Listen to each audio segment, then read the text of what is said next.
Do you want your business to grow faster? Are you open to new and out-of-the-box ways to drive revenues and increase value? How do you imagine the most successful entrepreneurs and business leaders double, triple, or expand their businesses tenfold or more? The answer is deals. This is a weekly podcast featuring conversations with business owners, executives, and leaders as we reveal behind-the-scenes details that give you, our listeners, the confidence to pursue your own deal-driven growth. On the show, we discuss a huge variety of deals, everything from large, complex mergers and acquisitions to smaller deals that you can do even without significant capital. My name is Corey Kupfer, and I've been supporting deal-driven growth for businesses for 35 years as a successful entrepreneur, professional negotiator, and attorney. My goal is to help you strategize, plan for, find, and complete deals that will help your company grow faster. Welcome to the Deal Quest podcast. Let's get started. Alex Jarbo is a short-term rental developer and manager. He was born and raised in Detroit, Michigan. He served in the Marine Corps for 4.5 years, where he was stationed in Washington, D.C., a part of the Marine Corps Honor Guard. He left the Marine Corps at 22 years old to pursue his career as a real estate professional. He is the founder and CEO of Sargon Investments, and he has a goal of developing 650 cabins in the next 3 years. Alex holds an MBA with a concentration in real estate development and is currently finishing his doctorate in business with a concentration in leadership. He is the host of the YouTube channel, Alex Builds, where he teaches the ins and outs of short-term development and management. Alex, welcome to the Deal Quest podcast. Oh, thanks for having me on, man. Yeah, so listen, I'm excited. It's been really interesting for me because the concept of the short-term rentals, and we've had some guests on who sort of dabble in it and have mentioned it. You're sort of going in full force, including not only with existing properties, but moving into the development side, which is an area we haven't really covered, development for short-term rentals on the podcast. So I'm excited about that. But before we get into all that, I want to take you back to when you were a little kid growing up, maybe 8, 10, 12 years old. What did you want to be? Because I'm pretty sure it wasn't a developer of short-term rental properties. I mean, even though you're a lot younger than me, I don't even know, was Airbnb even around? Probably not when you were kids. So the market didn't even necessarily exist, the VRBOs and the Airbnbs. So tell me, what did you want to be back then? Oh my gosh, that's a phenomenal question. I mean, my mom has been a teacher her whole life. So I think I think the very first thing I thought about was like some sort of engineering. I think it was like aerospace engineering. That's sort of what sort of caught my eye when I was like 14, 15, 16 before I decided to join the military. So like some sort of engineer. Yeah. Got it. Any parallels between those thoughts and what you do now? Is there any sort of engineering element? I mean, you do develop, right? Yeah, no, I mean, not really too much. I think what I really caught from that just was the value of education, especially after the military. I had never thought, once I decided to join the Marine Corps, I had never thought I would even get my bachelor's degree, let alone a doctorate. Right. So I think just the value of education is probably what I pulled from that, both formal education and just reading books and stuff like that. Yeah, absolutely. All right. One other question looking back. What was your first deal of any type? Well, it could be something small when you were a kid or early in your career. Yeah. So I've always, I don't know if it's just comes from my parents or something. I've always done things on a very big scale. And I think the very first memory I have of that when I was like 9 or 10, I want to say 9, instead of just having like a normal like lemonade stand or something, I did the lemonade stand, or my mom had this little snow cone maker thing. Okay. So I did that for like a day, and I made like $20 or $30 just like cranking out snow cones. And literally I took that $30 and just went to the local grocery store with my mom and just bought everything, like popsicles, water bottles, sodas, blah, blah, blah. And literally sold that on the side of blah, blah, blah, like on the side, like right across from where my parents lived on the side of the street. And like we had made like $150 or whatever in that day, which at the time I was making more money than what my dad was making at the liquor store he was working at. So yeah, that was sort of like the first thing. And then we got like into it, like a little disagreement with one of the kids that I had lived with like how much money I owed him and something. It was really interesting because like I always think back to that because it's like the first business relationship that went sour or whatever. Very early on, huh? Yeah. I love it. So what drew you? All right, so we skip forward a bunch. You joined the Marine Corps, you put in some time there. What drew you to real estate? Yeah, so 4.5 years, sort of towards the end of my enlistment, I would say last 8 to 12 months, I decided I didn't want to re-enlist. So I really just dove deep into different investment classes, whether it be M&A, whether it be crypto, whether it be stocks, real estate. Real estate really drew my eye. Same thing with M&A, just because I enjoyed the control that you could have over it. I enjoyed the value add, or the value add really drew me, that you can essentially control the value of the asset based off how you manage it and what you do to it. So originally I was drawn to flipping, and I had joined a flipping mentorship when I was still in the Marine Corps. And when I realized the gentleman that had ran that flipping mentorship, all of his long-term wealth was tied into short-term rentals, or at least a big portion of it on the real estate side. So I got him on a call, and we actually decided, I was very open at that time, or I still am, but I was open to moving wherever I needed to in the country. So he helped me decide on a market, and then he showed me the numbers that his short-term rentals were making. So I was like, oh, okay, instead of owning 10 long-term rentals, I can own one unique short-term rental and essentially do the same cash flow. So that's what really drew me to the short-term rental stuff. And then what really drew me to my market, he just helped me decide to move here to Asheville. Literally the day I got out of the military, I moved straight here, got my broker's license. And what really got me into short-term rental development was I started looking for a short-term rental for myself immediately. I had some money saved up, but not too much. So what I realized was everything was either way out of my price range, or if it wasn't my price range, it wouldn't have done well as a short-term rental. Like there was nothing unique about it, no draw or anything. And that's to this day, that's what I believe in terms of investing and developing. So my very first real estate investment outside of flipping a couple properties was a short-term rental development, ground up from nothing. And then one turned into two turned into four, brought on some investors, did some JVs. And just today alone, we're developing 10 million in real estate, just in short-term rentals. And then next year, I'm looking to triple that. So it's interesting. So what will be probably a couple of months by the time this episode airs, there was an episode I did with Jack Gibson, who talks about, he has a core business in the health and nutrition space. If I remember right, he invests in crypto, he invests in real estate. But one of the things he does is he had some real estate investments, and they long-term rentals, right? He bought to rent. They had no long leases, that kind of stuff. And he's turned almost that entire portfolio into short-term rentals. And he says on average, he's tripling his profits, right? Right. So it's interesting that there are a number of people who are getting into it. But again, as I said, sort of in the intro, most of the people I know who are doing it are buying existing.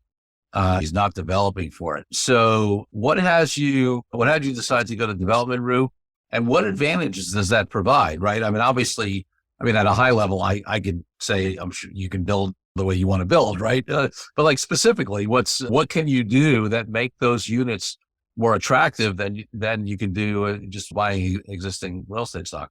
Yeah. So, you already said it. The first thing was you just have complete control over it, but also I'm a firm believer in developing unique properties. I only develop permanent foundation stick built houses. So like we could sell them off if we needed to pretty easily. But I love investing in log cabin or developing log cabins, A-frames, chalets, barn style type of houses. Those tend to do really well. We're playing around with tree houses right now, in terms of like houses on stilts that are marketed as tree houses. You can get financing on those. But yeah, the complete control over it, you can especially with how expensive it is now.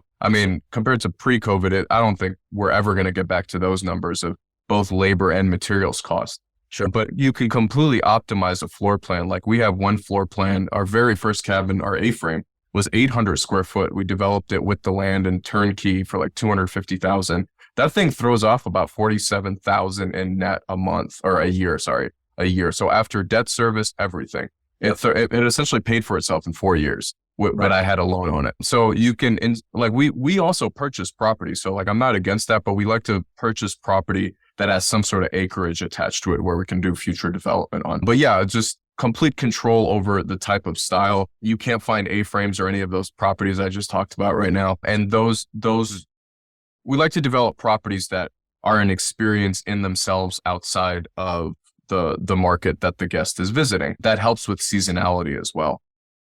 So let's delve into that a little more. When you say that are an experience in and of themselves, what are some of the characteristics that, you mentioned, was it just that they're log cabins or they're tree houses? Like interesting, just types of, The architecture is, the architecture is huge.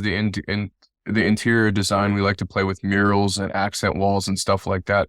The encompassing thing, I like to say Instagrammable properties, a property that you would be proud of sharing on your social media. You're like, wow, check out this really cool thing. This really cool property I'm staying in. But within that, also being able to offer like full amenities, whether it be a full kitchen, full bathrooms, and stuff like that. So like we're not like I teach on some of the glamping things that you can do with like the yurts and stuff, but I'm more of like the permanent foundation. This is a house that you can stay in. Got it. And is it Airbnb your main platform, or is it? No, I love this question. So I am not. So we still get, most of our business still comes from Airbnb, VRBO. In the last year, and most of the market, or a big part of the market, the people who are the big players in this game are really shifting into direct bookings, which is funny because it's practically going full circle now. Right. And a lot of that, it's going full circle, where before VRBO, Airbnb existed in 2006, Airbnb 2008, I think VRBO 2006, you had to pick up a phone to book a short-term rental. Short-term rentals have been around forever. It's just become easier to book them through channels like Airbnb and VRBO. I look at Airbnb and VRBO as the marketing arm to your business. Yes. It is not where your business or your property should live at. So how do you get around that? So direct booking is like building a direct booking website is essential.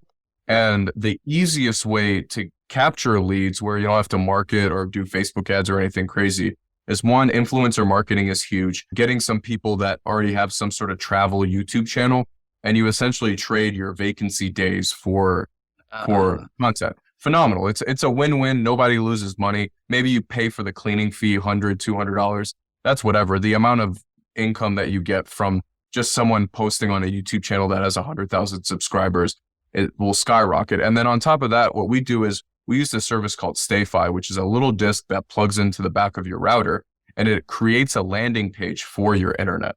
So it's like you're checking into an airport, a hotel, Starbucks. You have to log into the internet to get access to it through your email address.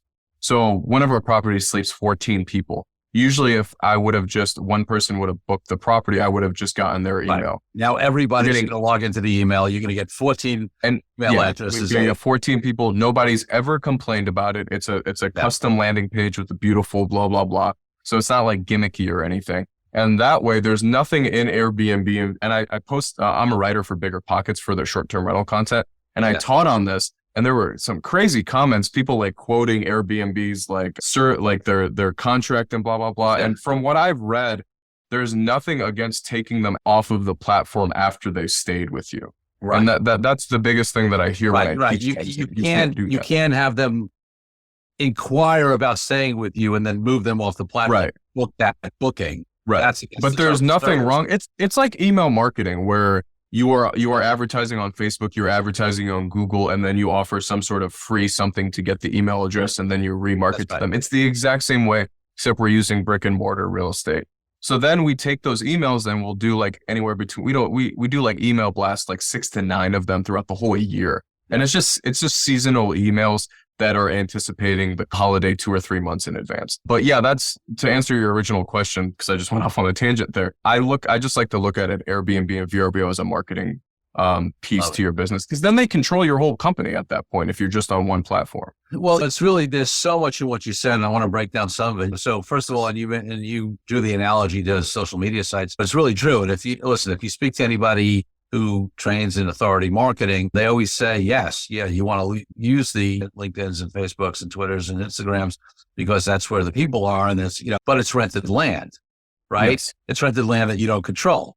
So people get cut off because they do deem you to be across, or they change the algorithm and the stuff that you were doing. So the goal always is to try to move people off of rented land to own land, right? To get them into your email. Right. Don't build your property on someone else's land is what Mark Simpson says. Yeah. Right. That's right. So they say that as a metaphor in the social media space, in the authority marketing space. It's interesting because the metaphor is a real estate metaphor and it really relates to what you're talking about. So that's one thing that's really fascinating. And it definitely makes sense. It's the same kind of conversation saying, hey, let's use these platforms. Let's honor their terms and services, but let's also get people into our directly owned ecosystem so that we can, own that client relationship and build that direct relationship. Yeah. And you just mentioned the algorithm. Airbnb just completely redesigned their website in the summer, and things were screwed up for a little bit before they fixed it. And people saw just a tank in their bookings in that month or two. So it's there's the example right there. So I love it. Let me break down a few other things that you mentioned, because there are sort of deals within the deals here, right? And I love to have people's minds go and see how they can apply it, even if they're in different business, right?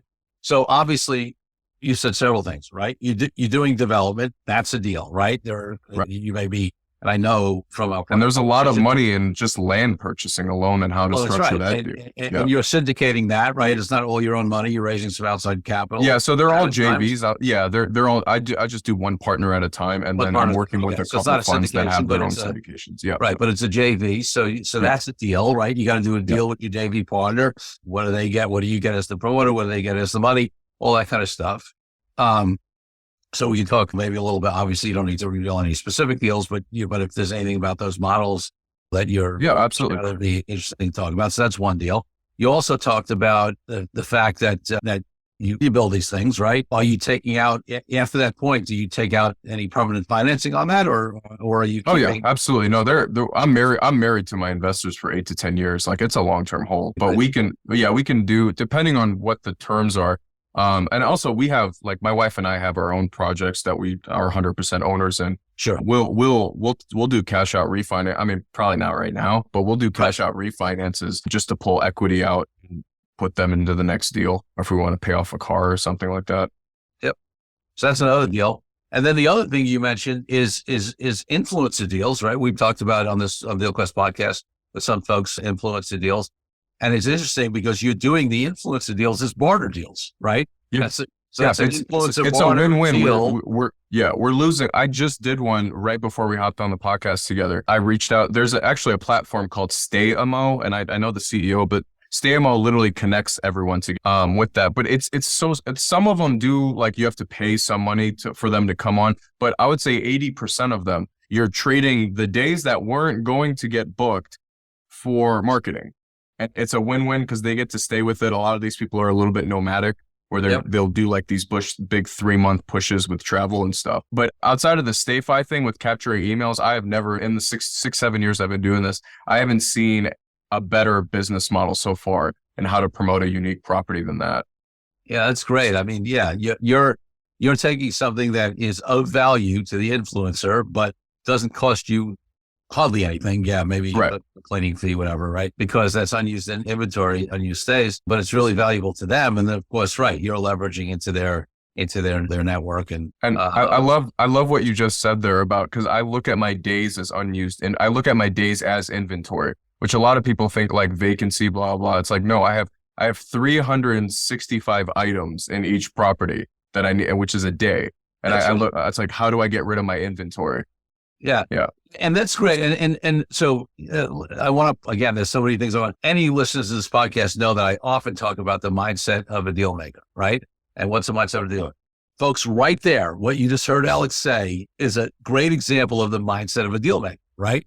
Somebody who's not a deal maker is going to sit there saying, I got these vacancies and whatever, right? Alex says, no, I've got inventory, right? And so then the question comes up, if you have inventory, what do I do with it? Oh, wait a second. I can take some of that inventory and do these influencer barter deals, right?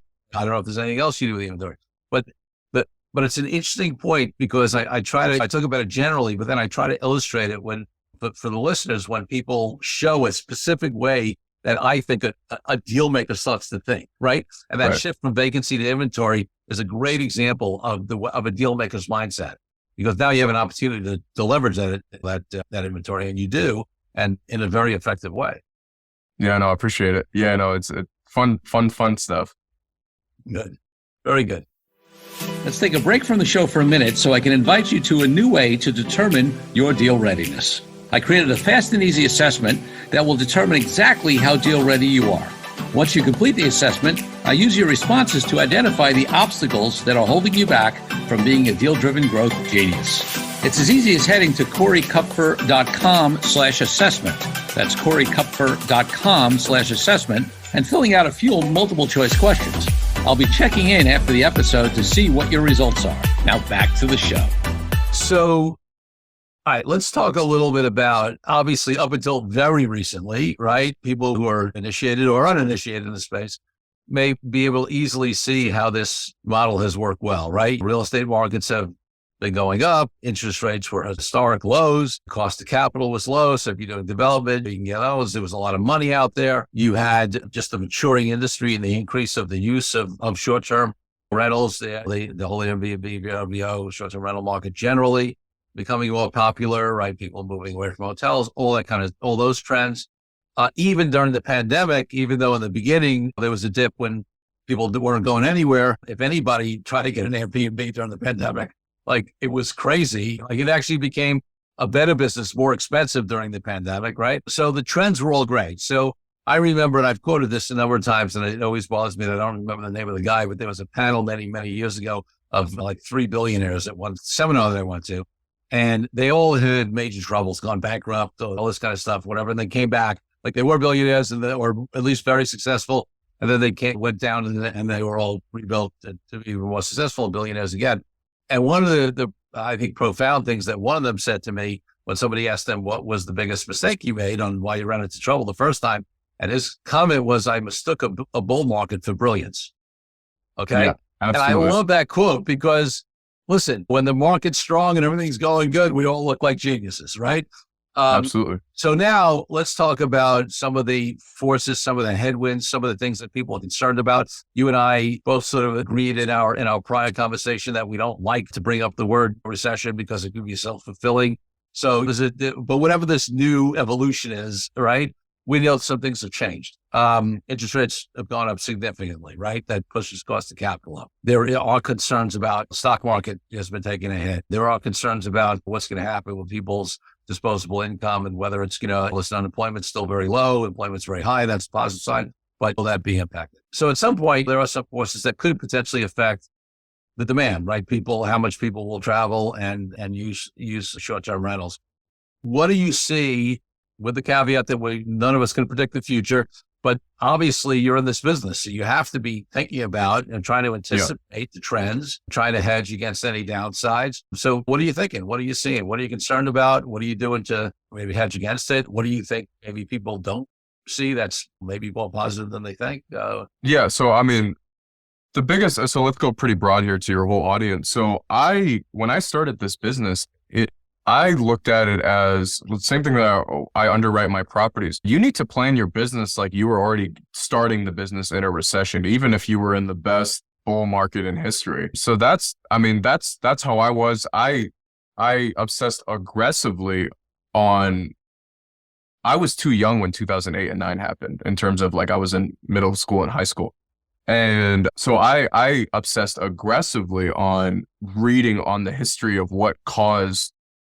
There's a phenomenal book called The History of the United States in the Last 5 Crashes that I had read prior to COVID. And that one, it's just the same thing. Like history repeats itself, it rhymes and blah, blah, blah.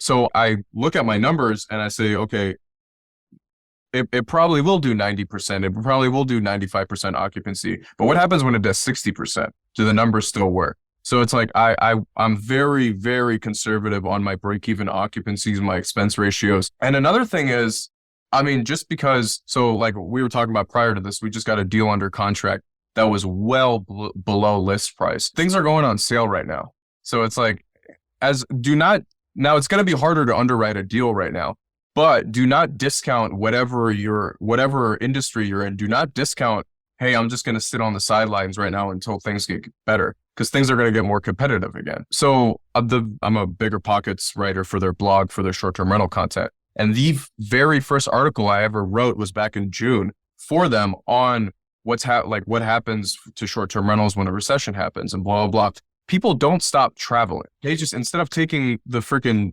1 week, 2 week trip to Europe, they'll take an extended week vacation within 2 to 3 hours of wherever they live. So that's one of the things I teach my students is people say, okay, this won't work in my market. A lot of times my students are in busier metro markets. I always like to say, think of a market that people like to take an extended weekend vacation in your city. So if you're in New York, people like to go up to upstate. If you're in New York City, people like to go to upstate New York. If you're in San Diego, people like to go to Big Bear Lake. Those are the 2 extremes I like to use. And then there are those pockets that exist everywhere that you're going to know better than any coach or whoever you talk to and or any book you read. And those markets are going to do really well in recessions, especially if you're developing unique properties, because people don't stop traveling. So that's always been my thing.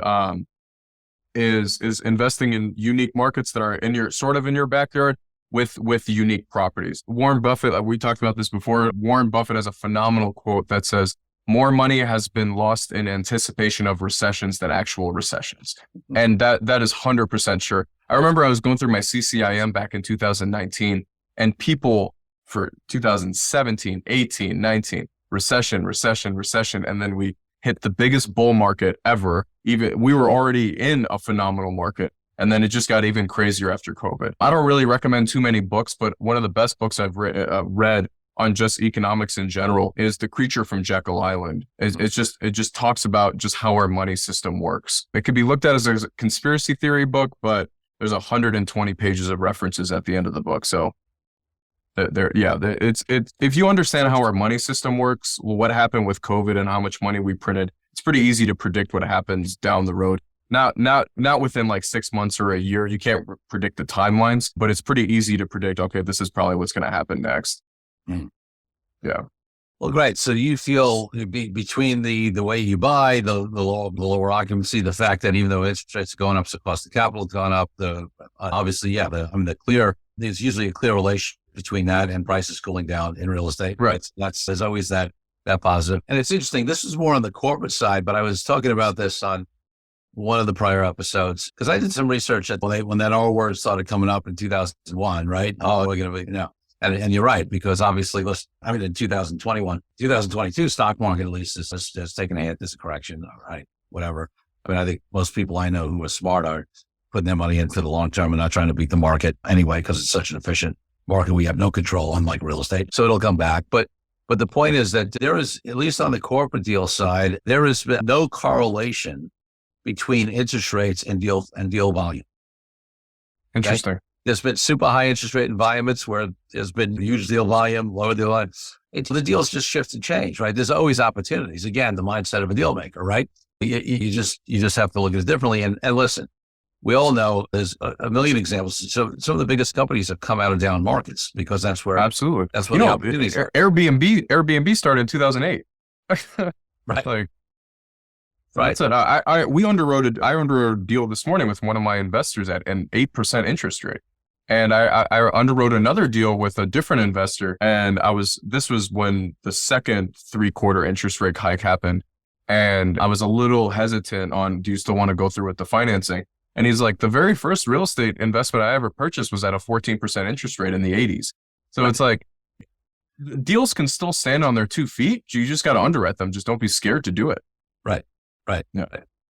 Very good. Very good. Okay. So you're moving ahead despite the changes, the evolving market. We said in the intro, you have a plan to do, what was it 300, 600 cabins? Yeah. 650 between acquisition and development.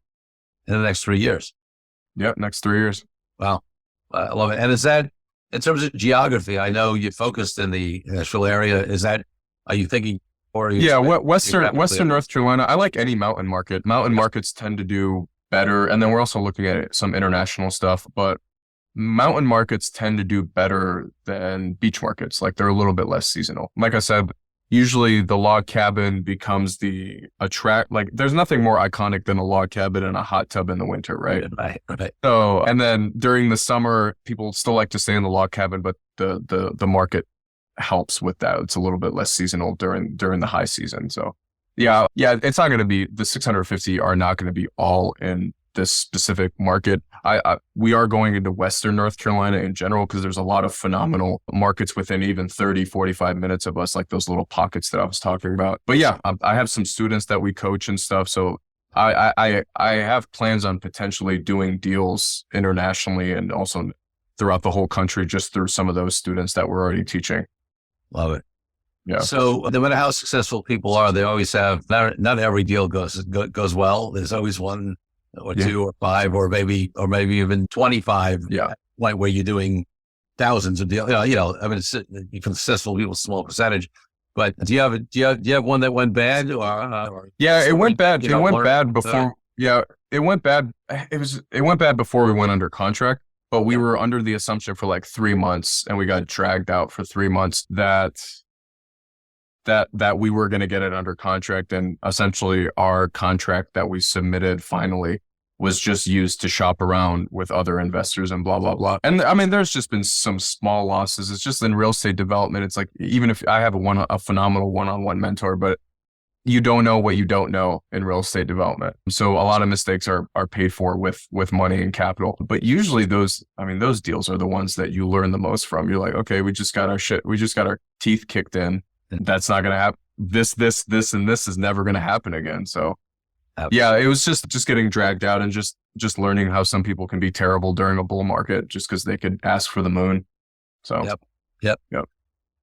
So how do you identify properties to be able to develop? How do you find locations?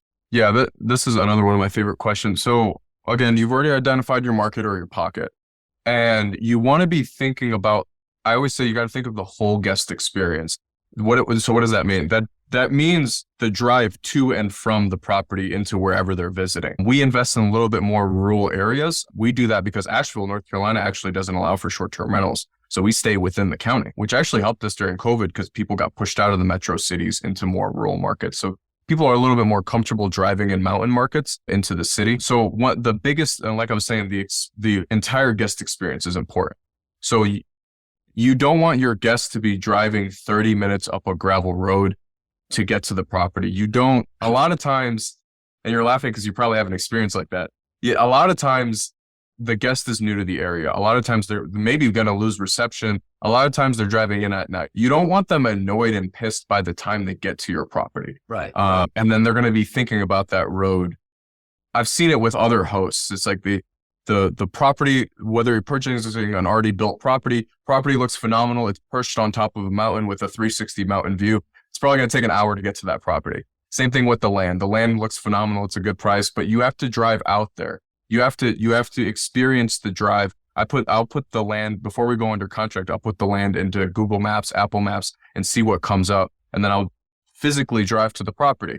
Now, so I like to be off of a double lane state maintained road. If not, we've put in like a 1/4 mile gravel road in before, up to 1/2 mile. I don't like to go over 1/2. It's like, I like to be off of a paved road. So like, you got to think of the whole guest experience, and land, like finding land that way is the best way to do it. It's a little bit tedious. You can get your real estate agent to do it for you if you tell them what your parameters are. But I always drive, especially with me, with the lofty goals that I have. I've realized the best use of my time is like developing 6 to 12 cabins at the same time, sort of in a clustered development. With me developing, say, like 12 cabins, anywhere between 4 to 6 million in development costs for those 12 cabins, I'm going to go look at that land if I'm dropping $6 million in a project. So that I'm still not above that. Like I'm not going to delegate that. No, still, boy, what made me chuckle was this is way before the short-term rental market. It was like 35 years ago. I had a ski share in Vermont near Killington, and it was actually at the top. It was these condos at the top of Round Top Mountain, which used to be an operating small ski area that went out of business. Yeah. So it had a couple of like overgrown ski runs on it. And it was literally 1.25 mile road that had switchbacks going up. Okay. If you didn't have four-wheel drive in the winter, you would not get up that road. And even with four-wheel drive, it was an adventure. There were a couple of parts where you had a curve without a railing where you could easily slide off. Like it was an adventure getting up there. And we used to have to pick up like guests who didn't have the right cars. We'd have to go down the mountain and go get them. So yeah, I'm not about that. Yeah. Experience. For us, of course, it was relatively inexpensive. We were in our 20s. It was perfect for that because we got like 6 months. Yeah, you get people from Florida that have never seen any type of incline though, and then they freak out. Yeah. Yeah. So it was fun because we used to take our rock skis and ski down. When there was good snow, we'd ski down the old overgrown runs and then drive the car back up and ski down. Yeah. So it was an adventure at that time, but it was certainly not a short-term rentable problem. Yeah, for sure. Imagine if you had like wife and kids and you were coming in at night, like it was terrifying. Yeah. Trust me, we've had, yeah. So I just brought back that memory. So talk to me a little bit about so we talked about your approach. We talked about what you think is going to happen in the future. What are some of going back to what we talked about earlier with the investors, Not specific terms. But what's the sort of general deal structure that you work with a JV partner, investor partner in these deals? Yeah, so I learned very early on you should be purchasing the land cash, like purchasing and then using that land as collateral to qualify for the loan. You go through 2 closings that way, but you have way more flexibility, especially with like what's happening with the markets and interest rates. We've had a couple deals fall through in terms of we tried to tie the land with the financing with the construction loan, and the whole deal had fallen apart. So I've learned that early, that lesson.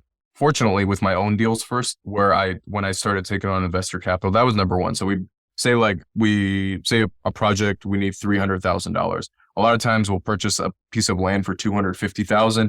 Then that land becomes the collateral. I take over the development. I take over the management after it's done. I have my separate management company. And then they are a completely passive investor, and they understand that. Even my investors that are local understand that. Obviously, I can't control them visiting the property to check up on it. I completely understand. You're giving me $300,000 of your own money. But yeah, the deals are pretty simple. I mean, my very first deals were 50-50 across the board with no management fees because I couldn't guarantee the loans myself at that point. So the investor would come in with the capital and the guarantor, and then I would do all the work. And then people who are just starting out, that's a pretty simple thing to do. I would recommend putting some sort of management fee in there, maybe like a 3 to 5% if you're just starting. Because if it's just like 3 or 4 properties, you're probably going to be and you have all the time in the world, you'll probably be the manager of those properties. Right now, we've kept a pretty lean team. Like I have nobody on staff. Everything is subbed out. Even my cleaners, my maintenance people, everything is subbed out. But yeah, that's how my first 3 JVs were like that. And now I've partnered with, I did a big capital push in the beginning of this year, late last year. And I realized that I don't really it's not that I don't enjoy talking to investors and accrediting them, blah, blah, blah, and raising the capital. I just realized the best use of my time is putting together these deals and especially managing them and optimizing. We talked about like the influencer marketing. That's what I enjoy doing. So I've teamed up with a couple of funds, one out of New Orleans, one out of LA, and one out of Michigan. I had a call with one of them, the Michigan one, this morning on a deal we got under contract. We underwrite the deal. I underwrite the deal, and then we underwrite the deal together, and they make their own assumptions and everything. And then we go in it together. I get 50% or whatever, depending on what the numbers work. I get a big portion of the general partnership. We offer a preferred return to our investors, and then they're partners, and they get the other side too. Got it. Yeah. So let's take it from one other point of view before I ask you my final 2 questions. So a lot of our listeners already know the businesses, right? We have a big following in the investment advisor world. Some people manage money. We have tech clients. We have clients in all kinds of industries. And now this podcast has blown up so much that we have all kinds of listeners from all kinds of backgrounds. And yeah, some of these people are listening right now through the ear of how do I get into this business of doing what Alex does, whether it's buying existing properties or doing development for short-term rental. But I'm sure there are plenty of them who will never, ever do that, but are looking potentially at diversification and strategies for their investments, right? Because a lot of entrepreneurs, a lot of my clients have a lot of their net worth tied up in their own business. Maybe they've dabbled in some of the kinds of real estate investment. Obviously, maybe they probably have some money in the stock market, playing in the crypto space a little bit. But from an investor's point of view, what should they be looking at in terms of when they're evaluating partnering with somebody like you or others in the industry? What should they be looking at from an investor's point of view? Yeah, I mean, the reputation of the fund manager is incredibly important. That's why I started writing. I mean, I was very fortunate to get on like Bigger Pockets and stuff and write their content because that's a pretty big hammer right there in the real estate world. But what I've realized when I did my big capital push earlier this year, I mainly went on multifamily podcasts because I knew that multifamily was getting crushed, and it honestly still is. And I raised $5 million in 90 days just by making that transition for them about these are what my returns are compared to what the multifamily stuff was. And honestly, the host was fine with that. A couple of the hosts I became partners with, and the fund managers, because that they have made that transition. So for your listeners, if they're looking to diversify, there are a lot of fund managers that are getting into the short-term rental space because they're completely getting crushed in self-storage, RV, multifamily, blah, blah, blah, mobile home parks. Mobile home parks were really popular for a little bit until everyone got into them. But I think the short-term rental stuff is starting to become the newer thing that people are getting into, especially I mean, you have to follow the money. Banks are more comfortable with lending on stuff like this now. So if they're more comfortable on lending on stuff like this, then investors are comfortable getting into it. So yeah, I mean, no matter what you're getting into, the reputation and the reputation of the fund manager, and that's why I teamed up with those people, is they had a reputation in the multifamily space they did really well with. So I'm just piggybacking off that reputation. Love it. And I feel like I've done a pretty good job with my investments that I've done with my investors. So it's like my reputation is getting on these podcasts. I mean, I'm very fortunate that you had me on. And then same thing with teaching on Bigger Pockets. I'm a short-term rental coach as well, very part-time with some exclusive, like just on a couple people. So it's like the reputation is huge. Yeah. Love it. And what's, from the investor point of view, what's the range of returns that somebody can expect in these kinds of? Yeah, we like to tackle, like, I mean, again, it's getting harder to find deals like this, but a 15 to 16% cash on cash is what we like to give our investors. So it's like, good luck trying to find that right now. Like, yeah, so that's what, that's the goal that we try to aim, is a 15 to 16% annualized cash on cash. It might be a little lower with higher interest rates, but even if it's 10 to 12%, sure. Good luck trying to find that right now. So Yeah. I love it. People are after capital preservation. Is a lot of investors that we're talking to, things are crazy right now. So it's like people are just looking, I just want to preserve the capital and ride out the storm. I mean, they're not just preserving capital, they're making money, but they're comfortable taking some lower returns that's better than a certificate of deposit or whatever. Yeah, sure. Yeah. Because it's not like interest rates are flying up at banks or CDs, and despite the interest rates going up. Yeah, right. Interest rates going up, you're not going to see CDs going up. There's always a lag. In changing interest rates environments, the banks do well because they always lag, because there's both sides of the equation, right? What they lend out money and what they bring in money, and they always lag what they're paying behind. It goes up more quickly on what they're charging. So they do very well in those periods before the market's demanding higher rates for them on their deposits. So, and I guess we're in that part now where they're up on the lending side, but they haven't raised the returns on their deposits yet. So, for sure. Any case, okay. So, single last question: where can people find out more about you? Obviously, you mentioned some of the content you put out, website, whatever you got. Where should people? Yeah, so I'm pretty active on my YouTube channel, Alex Builds. That's where, honestly, I was going out to I go out to my projects just to visit them once a week, maybe once every 2 weeks. So I just bring a video camera with me, or I'll teach on short-term rental management on my computer. So Alex Builds is the YouTube channel. If you guys want to check out what I'm doing on some of the, I recently pushed out a course, but if people are, I know a lot of your listeners are pretty passive in a lot of the stuff that they do, but if you're looking to do it yourself, alexjarbo.com has all of my stuff, my past interviews. Sargon Investments is on alexjarbo.com if you guys are looking. I'm not actively raising capital, but if you guys want to throw your name in the bin there for when I am, or if you guys are looking to invest like now, I can push you towards one of our fund managers that could help you with that. So that's alexjarbo.com, alexjarbo.com, or Alex Builds is the YouTube channel. Excellent. So my final question, Alex, on the podcast is always about my highest ideal in life, which is freedom. And to me, that means everything from freedom from all people in the world from oppression to the reason why I haven't had a boss in decades and I'm an entrepreneur. What does freedom mean to you, and how does it impact your life and business? Yeah, it's very funny because when you first start a business, right, you're in the trenches, you're working 60, 80, 70, 80, 90 hours a week. Freedom is being able to step away from your business whenever you want and still have it run with successfully, probably even better without you. So one of the most influential indirect mentors I've had is Brian Page. Recently, Brian Page has built out a phenomenal short-term rental community. And I had the opportunity to shadow him about a month and a half ago. And they're doing very, very well. But a month and a half ago, I had the opportunity to shadow him at his office in Charleston, South Carolina. And he leaves the office at 4. It could be in the middle of a meeting. He's like, I'm wrapping up, guys. Wife's waiting for me. Gets to the office at 9, leaves at 4. And that was one thing I was telling my wife about. And she was like, that's very interesting. I was like, oh, I'm in trouble. Right. You wait for your 4 o'clock then. Yeah, that's what, right. But yeah, that's the biggest thing is freedom. Like you build your business, right? And then you could accidentally become a slave to your own business. Yeah. So freedom is building your own business and having that business fund your lifestyle and fund some of the like giving back and everything, funding that. but also being able to step away from your business. That's true freedom, is building a business that can sustain your lifestyle and build your lifestyle, but also being able to step away from it. Excellent. Yeah. Alex Jarbo, thank you for being such a great guest on the DealQuest podcast. I appreciate you, sir. Thank you for joining me on this episode of DealQuest, where we help you understand how deal-driven growth can be your ticket to freedom. I want to invite you to a unique way to tap into the wisdom and experience of the DealQuest community.